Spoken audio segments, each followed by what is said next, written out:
Meron tayong mga pinabulak na. Magandang umaga mga kaibigan.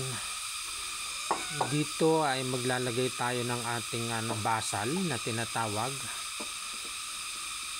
Actually hindi naman ito vermicompost, ito yung mga pinabulok natin na dahon ng saging at saka yung katawan ng saging, yung saba. Ginaan natin sa shredder to. Actually nilagyan natin ng ng vermi, yung bulante. Kaso I don't know kung anong nangyari. Parang nagkamata yata parang kinain yata ng langgam yun. So well, anyway, ganun ang nangyari. At least kahit papano sa loob ng 2 months, maganda na rin yung naging resulta ng ating pinabubulok na katawan at saka daon ng saging.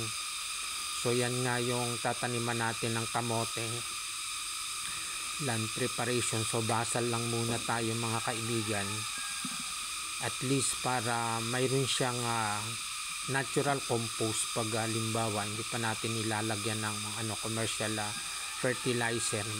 Mayroon na siyang makakain mga kaibigan. Ayan, nailagay na natin sa gitna yung ating pinabulok na compost. Mayroon tayong composting area dito sa atin, compost bed pala, composting bed.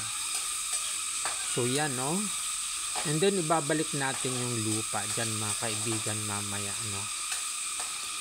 para at least matabunan. Yan mga kaibigan, medyo paumbok yung gitna para at least marami siyang laman. So itatanim natin siguro sa isang araw. Mag-prepare muna tayo ng pananim. Ayan, thank you so much mga kaibigan. Likes and share and subscribe.